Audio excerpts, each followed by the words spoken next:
ভগবতে বাসুদেবায় নমঃ।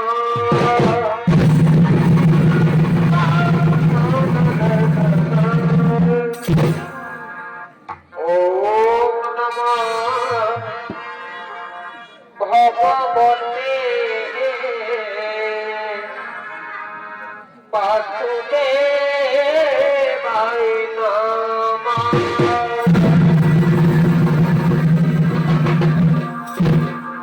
ওম নমঃ ভগবতে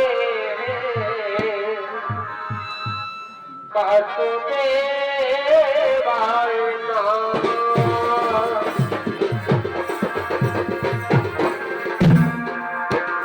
রাধে কৃষ্ণ গোবিন্দ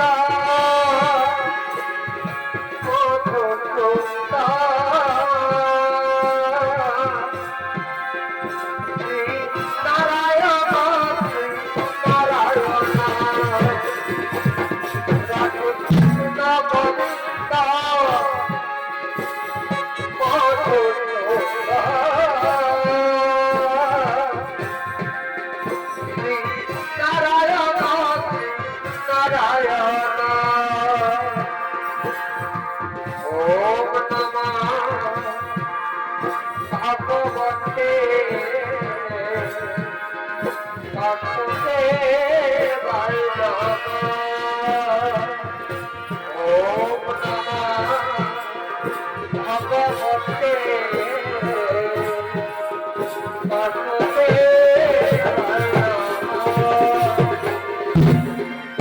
सर्वमंगले मंगले शिवे सर्वार्थे साधिके त्र्यंबके गौरी नारायणी नमोस्तुते।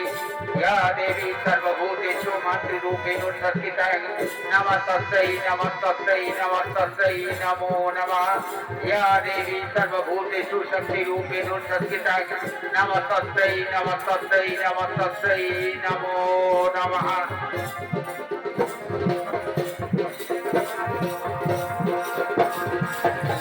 गोविंद हरे मुरारी नाथ नारायण वासुदेव। गोविंद हरे मुरारी नाथ नारायण वासुदेव।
सर्वमंगले मंगले शिवे सर्वार्थे साधिके त्र्यंबके गौरी नारायणी नमोस्तुते।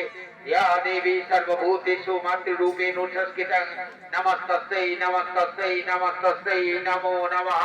या देवी सर्वभूतेषु शक्तिरूपेण संस्थिता नमस्तस्यै नमस्तस्यै नमस्तस्यै नमो नमः। এদিকে খুলল না, মা মঙ্গলচণ্ডী পূজা করার জন্য রত রয়েছেন। আর ওদিকে ধনপতি সদাগর তার মন্ত্রী সভাসদদের নিয়ে নিজ রাজপ্রাসাদের দিকে করছেন আগমন।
মন্ত্রী সভাসদগণ, আমি বহুদিন যাবৎ আমি বাণিজ্য যাত্রায় যাইনি, তাই আমি মনস্থির করেছি আমি অতি শীঘ্রই বাণিজ্য যাত্রায় যাব শৃঙ্খল দ্বীপে। তাই তোমরা আমার বাণিজ্য তরী প্রস্তুত করে যাও, তোমরা আমার বাণিজ্য তরী প্রস্তুত করো এবং সেই বাণিজ্য তরীতে আমি যে সব দ্রব্য নিয়ে যাবো শৃঙ্খল দ্বীপে সেই সব দ্রব্য সাজিয়ে দেবে। ঠিক আছে মহারাজ, ঠিক আছে মহারাজ, আপনার একটা শিরোদয় হয়ে গেল। আমরা চললাম আপনার বাণিজ্য তরী প্রস্তুত করার জন্য।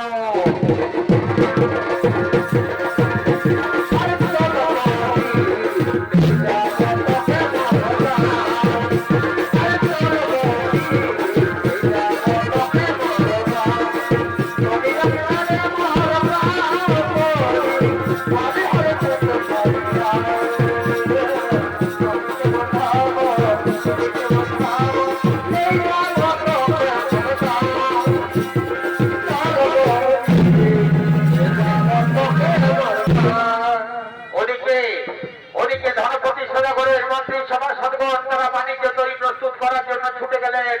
আর এদিকে ধনপতি সদাগরের প্রথম স্ত্রী রহনা তার সঙ্গিনীদেরকে নিয়ে নিজ রাজপ্রসাদের দিকে করছেন আগমন।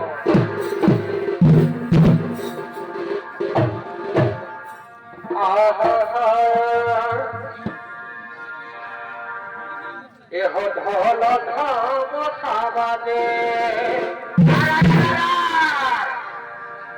এহ ধল ধাম সাবাদে, বসে ভাই আরি বাজে পরে ভাই রে আরি বাজে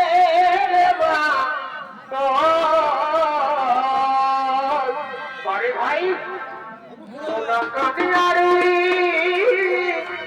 সাদনি রে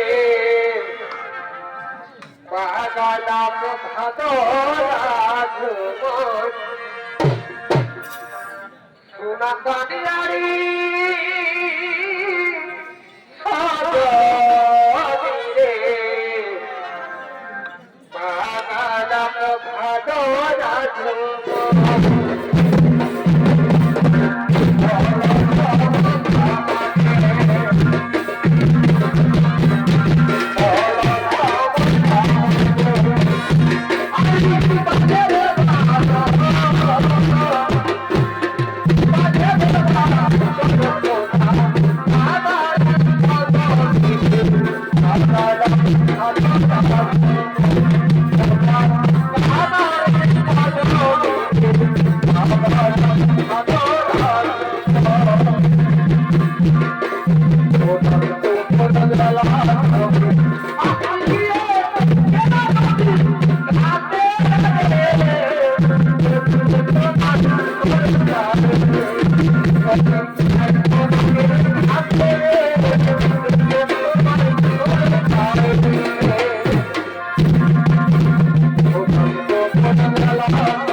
আর যেদিন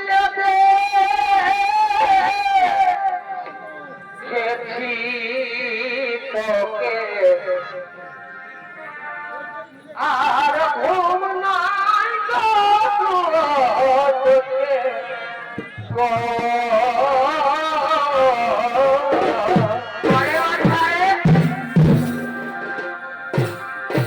আর যেদিন খেয়েছি তোকে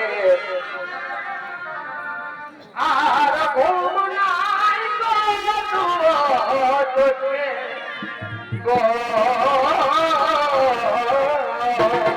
নমস্কার ভাই মহাবিদারি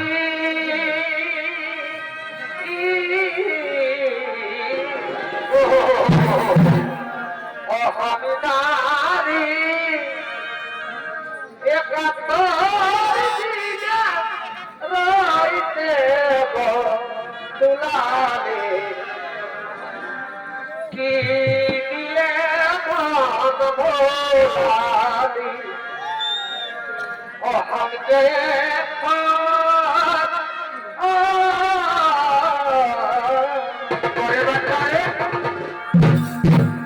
हमके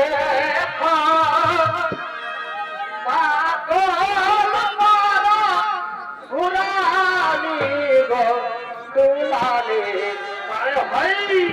की दिए भोलाली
বাণিজ্য করার জন্য। তাই যতদিন পর্যন্ত আমি বাণিজ্য করতে যাব ততদিন পর্যন্ত এই রাজ্য দেখার দায়িত্ব আমি তোমার হাতে তুলে দিয়ে যাচ্ছি। শোনো শোনো লোহনা, আমি কি বললাম তা তোমার মনে থাকবে তো? আমি চললাম সিংহল দ্বীপে বাণিজ্য করার জন্য, তাই এই রাজ্যের দায়িত্ব আমি তোমার হাতে অর্পণ করে যাচ্ছি। অবশ্যই আমি দেবতা আমার, অবশ্যই আমি দেবতা আমার, তুমি যাবে বাণিজ্য করার জন্য, কিন্তু তার আগে আমার একটা কথা শুনে যাও। আমি বলছিলাম বহুদিন পর আমাদের খুলনা পঞ্চম মাসের গর্ভবতী হয়েছে, তার গর্ভের সন্তান প্রসব হোক, তারপর তার মুখ থেকে তুমি যাবে। কি আনন্দের কথা তুমি আমায় শোনালে রহনা, কি আনন্দের কথা তুমি আমায় শোনালে। যে কথা শোনার জন্য এতদিন পর্যন্ত আমার কত মোহর অপেক্ষা করেছিল, সেই আনন্দের কথা তুমি আজকে আমায় শোনালে। কিন্তু এমন দিনে তুমি সেই কথা শোনালে যে কথা শুনে আমি কিছুতেই বাড়িতে থাকতে পারবো না। আমাকে যেতেই হবে বাণিজ্য করার জন্য। ওই যে তাকে দেখো আমার সপ্ত ডিঙ্গা তৈরি প্রস্তুত হয়ে গেছে বাণিজ্য করতে যাওয়ার জন্য। কিন্তু খুল্লনাকে আমি দেখতে পাচ্ছি না। খুল্লনা কোথায়? খুল্লনা অন্তঃপুরে মা মঙ্গল চণ্ডী পূজা করার জন্য রত রয়েছে। বারবার তুমি মা মঙ্গল চণ্ডীর কথা বলছো কেন রহনা? আমি হলাম শিবের উপাসক। শিব কিন্তু অন্য কোনো দেবতাকে আমি বিশ্বাস করি না। আমার রাজ্যে শিব ছাড়া অন্য কোনো দেবীর পূজা আমি কিছুতেই মেনে নিতে পারবো না। কোথায় রয়েছে খুল্লনা? একই শোনো খুল্লনা, তুমি তোমার এই মা মঙ্গল চণ্ডীর পূজা বন্ধ করো, নতুবা আমি তোমার ভোটে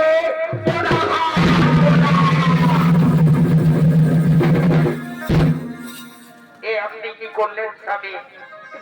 আপনি কি করলেন স্বামী? মা মঙ্গল চণ্ডীর ঘটে পদাঘাত করলেন। শোনো লহনা, আমি প্রথমেই বলেছি আমি হলাম শিবের উপাসক। ঠিক ভিন্ন অন্য কোন দেবতাতে আমি বিশ্বাস করি না। তাই আমি চললাম সিংহল দ্বীপে বাণিজ্য করার জন্য। তুমি খুল্লনাকে ঠিকভাবে দেখো। খুল্লনার গর্ভ থেকে যদি পুত্র সন্তান জন্মগ্রহণ করে তবে তার নাম রাখবে তুমি শ্রীমন্ত, এবং কন্যা সন্তান যদি জন্মগ্রহণ করে তবে তার নাম রাখবে তুমি শ্রীমতী। এই আমার আদেশ, এই আমার নির্দেশ। আমি এখন আসি লহনা, আমি এখন আসি।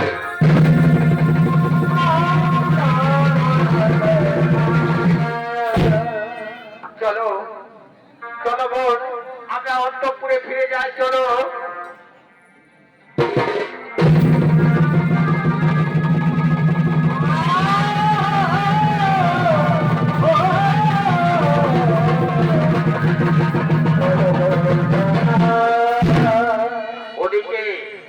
ওদিকে মা মঙ্গল চণ্ডীর ঘটে লাঠি মারার জন্য ধনপতি সদাগরের সপ্তডিঙ্গা তরী সমুদ্রে ডুবে গেছে। ধনপতি সদাগরকে সিংহল দ্বীপের রাজা শালিবান বন্দী করে অন্ধকার কারাগারে নিক্ষেপ করেছে। আর এদিকে যথাসময়ে 10 মাস 10 দিন পর খুল্লনার গর্ভ থেকে পুত্র সন্তান জন্মগ্রহণ করেছে। নাম হয়েছে তার সীমন্ত। আজকে সীমন্ত 14 বছর পূর্ণ করেছে। পাঠশালা থেকে সোজা রাজপ্রসাদের দিকে পড়ছে নাগমন।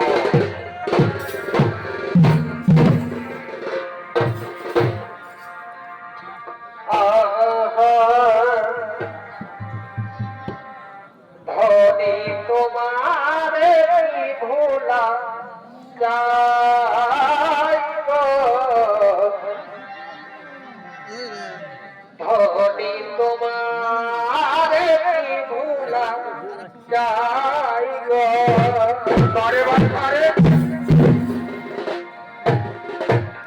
এই আকাশের তারা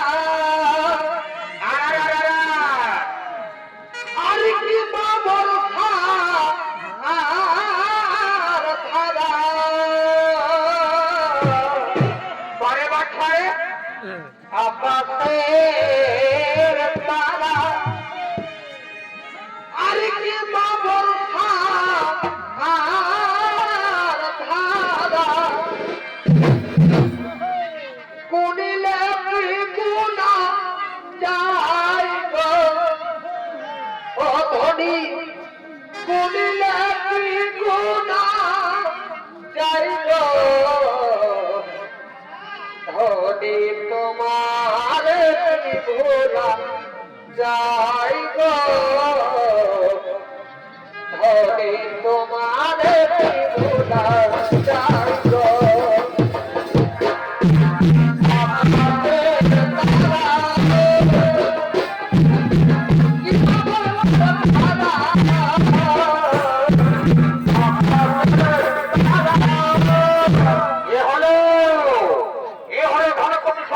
একমাত্র সন্তান সীমন্ত পাঠশালা থেকে ফিরে সোজা রাজপ্রসাদের দিকে করছে নাগমন।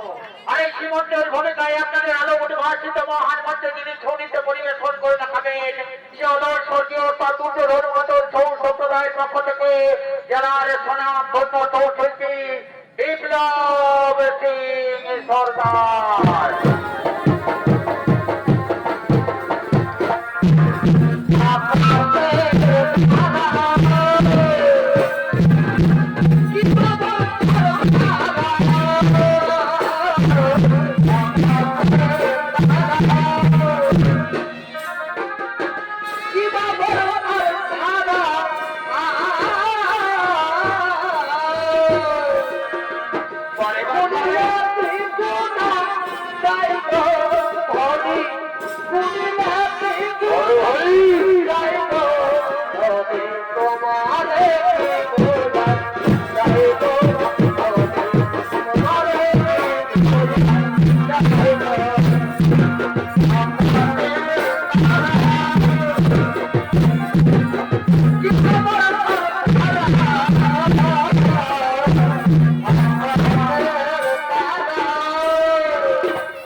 Oh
আমি আজকে কিছুতেই অন্তঃপুরে যাব না যতক্ষণ পর্যন্ত না আমার দুটি প্রশ্নের উত্তর আমি আমার মায়ের কাছ থেকে পাই ততক্ষণ পর্যন্ত আমি কিছুতেই অন্তঃপুরে যাব না।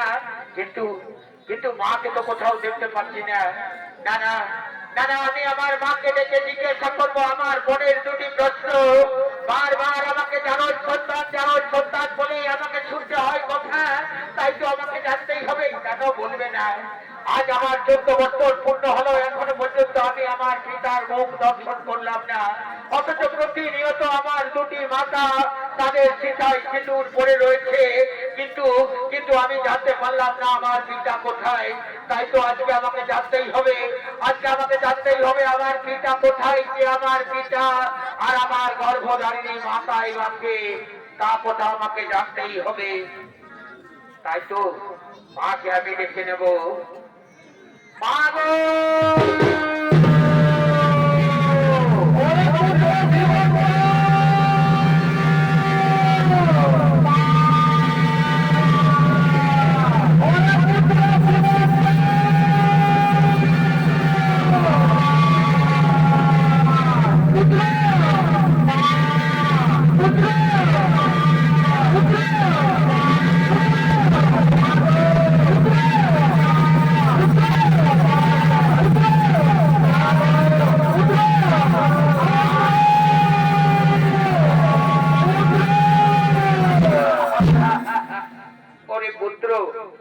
ওরে পুত্র, বারবার মা মা বলে কেন চিৎকার করছিস বাচ্চা? স্কুল থেকে সোজা তুই রাজপ্রসাদে ছুটে এসেছিস। চল বাচ্চা, অন্তঃপুরে চল। আমি তোর জন্য নানা রূপ ব্যঞ্জন তৈরি করে রেখেছি, চল অন্তঃপুরে চল। না মা, না মা, আজ আমি কিছুই খাবো না, এমনকি জল পর্যন্ত গ্রহণ করবো না মা। আজকে তোমাকে আমার দুটি প্রশ্নের উত্তর দিতে হবে মা। আজকে তোমাকে আমার দুটি প্রশ্নের উত্তর দিতে হবে। অবশ্যই দেবো বাচ্চা, কিন্তু অন্তঃপুরে চল। অন্তঃপুরে গিয়ে তুই খাবার খেতে খেতে তোর প্রশ্নের উত্তর আমি অবশ্যই দেবো। না মা, না মা, প্রতিনিয়ত তুমি আমাকে এই কথা বলো, কিন্তু এখনো পর্যন্ত তুমি আমার প্রশ্নের উত্তর দাওনি। তাই আজকে যদি তুমি আমার প্রশ্নের উত্তর না দাও, তাহলে আমি কিছুতেই জল পর্যন্ত গ্রহণ করবো না মা। আমি জল পর্যন্ত গ্রহণ করবো না। বলো রে পুত্র, তোমার কি প্রশ্ন রয়েছে যে তুমি জল পর্যন্ত গ্রহণ করবে না? মাগো, প্রতিনিয়ত আমাকে স্কুলের সহপাঠীরা যারো সন্তান বলে ঘৃণা করে না। তাই তো আজ আমি জানতে চাই মা, আমার গর্ভধারিণী মাকে আমার পিতাই বা কোথায় রয়েছে মা? প্রতিনিয়ত তুমি মাথায় সিঁদুর পড়ে রয়েছ, অথচ আজ 14 বছর হলো আমার এখনো পর্যন্ত আমি আমার পিতার মুখ দর্শন করলাম না।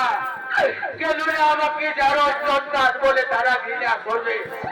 মাগো, এই প্রশ্নের তুমি উত্তর আমাকে দাও না, নতুবা আমি এই জীবন আর কিছুতেই রাখবো না মা। ওরে পুত্র, এই প্রশ্নের উত্তর আমি তোকে দেবো বাচ্চা। জানিস বাচ্চা, তুই যখন পঞ্চম মাসের গর্ভে ছিলি, সেই সময় তোর পিতা সিঙ্গল দিতে গেছে বাণিজ্য করার জন্য, আর এখনো পর্যন্ত ফিরে আসেনি। কেউ বলে সিঙ্গল দ্বীপে যাওয়ার পথে তার সমস্ত দ্বীপটা সমুদ্রে ডুবে গেছে। আবার ইদানিং শুনতে পাই সে নাকি সিঙ্গল দ্বীপের রাজা তাকে অন্ধকার কারাগারে বন্দী করে রেখেছে। মাগো, আজ 14 বছর ধরে তোমার বুকে যে দুঃখ চাপা ছিল, আজ তোমার মুখ দিয়ে ফুটে বার হলো মা। মাগো, তাই তো তুমি আমায় আশীর্বাদ করো মা। আমি যাবো মা সিঙ্গল দ্বীপে। আমার পিতা যদি জীবিত থাকে, তাহলে আমার মাতৃ দুগ্ধের ঋণ আমি শোধ করবো মা। আমি যাবো মা সিঙ্গল দ্বীপে। তুমি আমায় আশীর্বাদ করো মা। আমি যেন আমার পিতাকে তোমার কাছে ফিরিয়ে আনতে পারি মা। আমি যেন আমার পিতাকে তোমার কাছে ফিরিয়ে আনতে পারি। মাগো, তোমার মনে প্রাণে ওরে পুত্র ভালো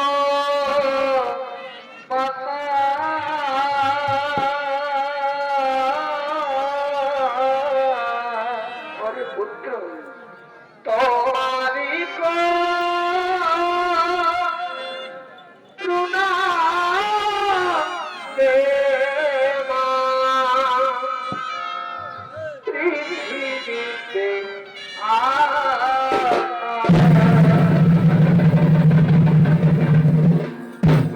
সোনার চাঁদ আমার, তুই যদি আমার কাছে থাকিস আমি শত দুঃখ ভুলে যাবো বাচ্চা।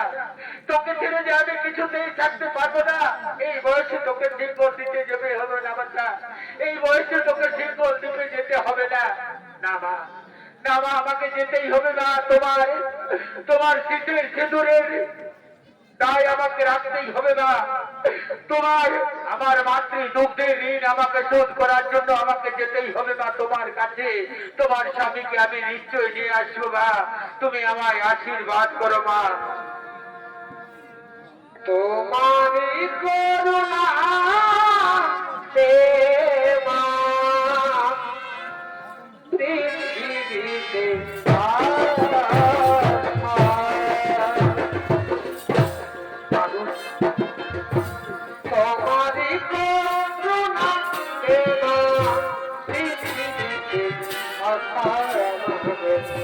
পৃথিবীতে তুই পারবি বাচ্চা, তুই পারবি বাচ্চা যেতে শিক্ষক দিতে।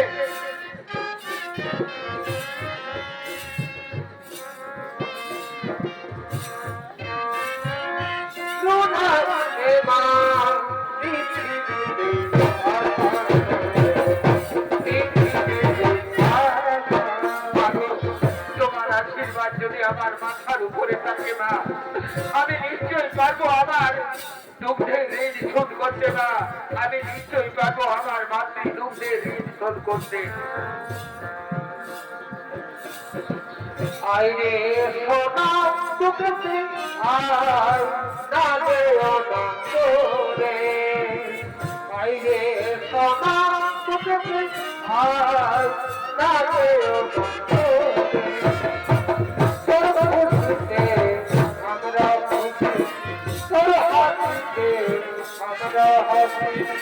তোকে আমরা ভালোবাসি, তোকে আমরা ভালোবাসি।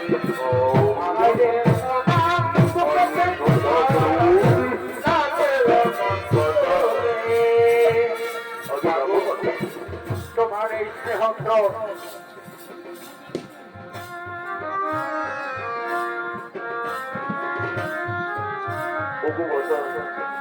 আমি যাবো, আমি যাবো, আমি তো সিংহল দ্বীপে যাবো বলো। যেমন করে হোক, যেমন করে হোক আমার পিতাকে আমি সিংহল দ্বীপ থেকে উদ্ধার করবো বলো। তুমি আমাকে তুই যখন আমার কথা শুনবি না বাচ্চা, তখন যাওয়ার সময় তোমাকে একটা কথা বলি বাচ্চা, যদি কোনোদিন বিপদে পড়িস তাহলে মা মঙ্গলচণ্ডী স্মরণ করিস বাচ্চা। মা মঙ্গলচণ্ডী অবশ্যই তোমাকে রক্ষা করবে বাচ্চা, মা মঙ্গলচণ্ডী অবশ্যই তোমাকে রক্ষা করবে। আমি যাবো, আমি যাবো বাবা, যাবো, আমি যাবো সিংহল দ্বীপে যাবো। যেমন করে হোক আমার পিতাকে উদ্ধার করতে নিয়ে আসবো বাবা। আমি আমি যাবো বাবা, আমি যাবো বাবা।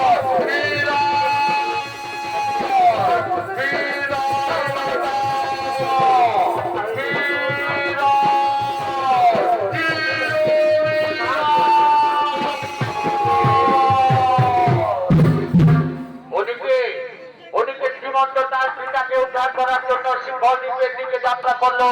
আর ওদিকে সিংহল দ্বীপের রাজা শালিবান তার মন্ত্রী সেনাপতি সৈন্য সমন্বয় নিয়ে নিজ রাজপ্রসাদের দিকে করছেন।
লোভে, আমার রাজ্যের ধন সম্পদের লোভে বারবার বাংলা থেকে ছুটে আসছে বিভিন্ন বিভিন্ন রাজা।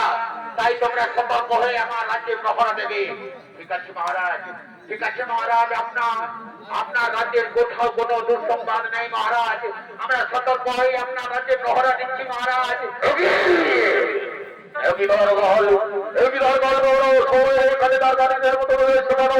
আমাকে যেতে দাও, আমাকে যেতে দাও, আমি ঘরে ঘরে যাবো, আমাকে যেতে দাও। কিছুতেই তোমাকে যেতে দেবো না, কিছুতেই তোমাকে যেতে দেবো না। একটি সৈন্যগণ, আমার রাজপ্রাসাদের বাইরে কিসের এত চিৎকার চেঁচামেচি শোনা যাচ্ছে? যাও তোমরা দেখে এসো, কিসের এত চিৎকার চেঁচামেচি শোনা যাচ্ছে?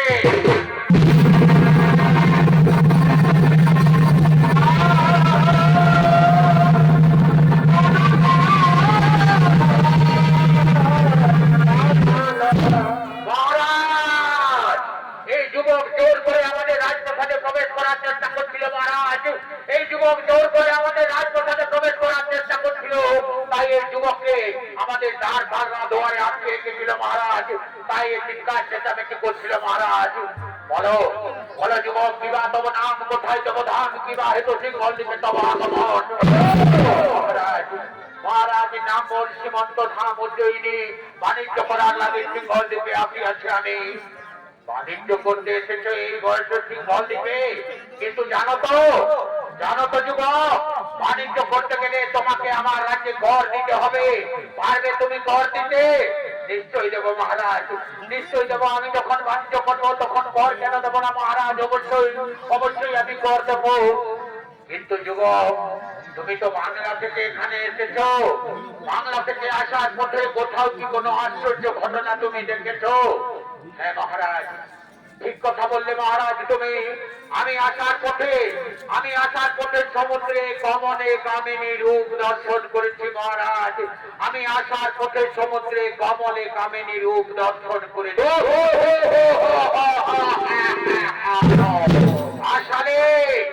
আসালে যুবক, সমুদ্রে আমার কমলে কামিনী হয় কি করে? সমুদ্রে কোনোদিন কমল উঠতে পারে না, আর তার উপর তুমি কামিনী কেমন করে দর্শন করবে? তুমি মিথ্যা কথা বলছো যুবক। পারবে পারবে তুমি আমাকে সমুদ্রে কমলে কামিনী রূপ দর্শন করাতে? নিশ্চয়ই পারবো মহারাজ।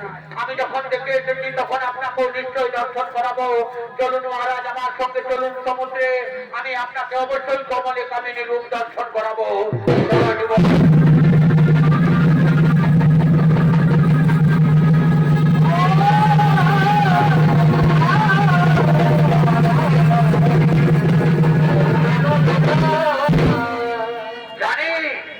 জানি যুবক, তুমি মিথ্যা কথা আমাকে বলছো, তুমি প্রতারণা করার চেষ্টা করছো আমাকে। আমি জানি তুমি কোন রাজ্যের গুপ্তচর। আমার রাজ্যে প্রবেশ করেছো আমার ধন সম্পত্তি লুণ্ঠন করার জন্য। তুমি এখনো সত্যি করে বলো যুবক, এখনো সত্যি করে বলো, কিবা নাম, কোথায় ধান, কিবা হেতু এসেছো? তুমি তো আমাকে কমলে কামিনী রূপ দর্শন করাতে পারলে না। যদি সত্যি কথা বলো তাহলে হয়তো তুমি মুক্তি পেয়ে যাবে, নতুবা আমার সাথে তোমার কিছুতেই নিস্তার নেই। মহারাজ, মহারাজ, আমি যা বলেছি সত্য বলেছি মহারাজ, সত্য বই মিথ্যা বলিনি মহারাজ। শোনো শোনো মন্ত্রী সেনাপতি সৈন্যগণ, এই যুবক কিছুতেই সত্য কথা বলবে না। একে ব্যবসার কাজ করতে করতে নিয়ে যাও উত্তর মশানে। যদি সত্যি কথা বলে তবে একে ছেড়ে দেবে, নতুবা এই কাঁটা মন্ড তোমরা আমার কাছে নিয়ে আসবে। একে ব্যবসা কাজ করতে করতে নিয়ে যাও উত্তর মশানে।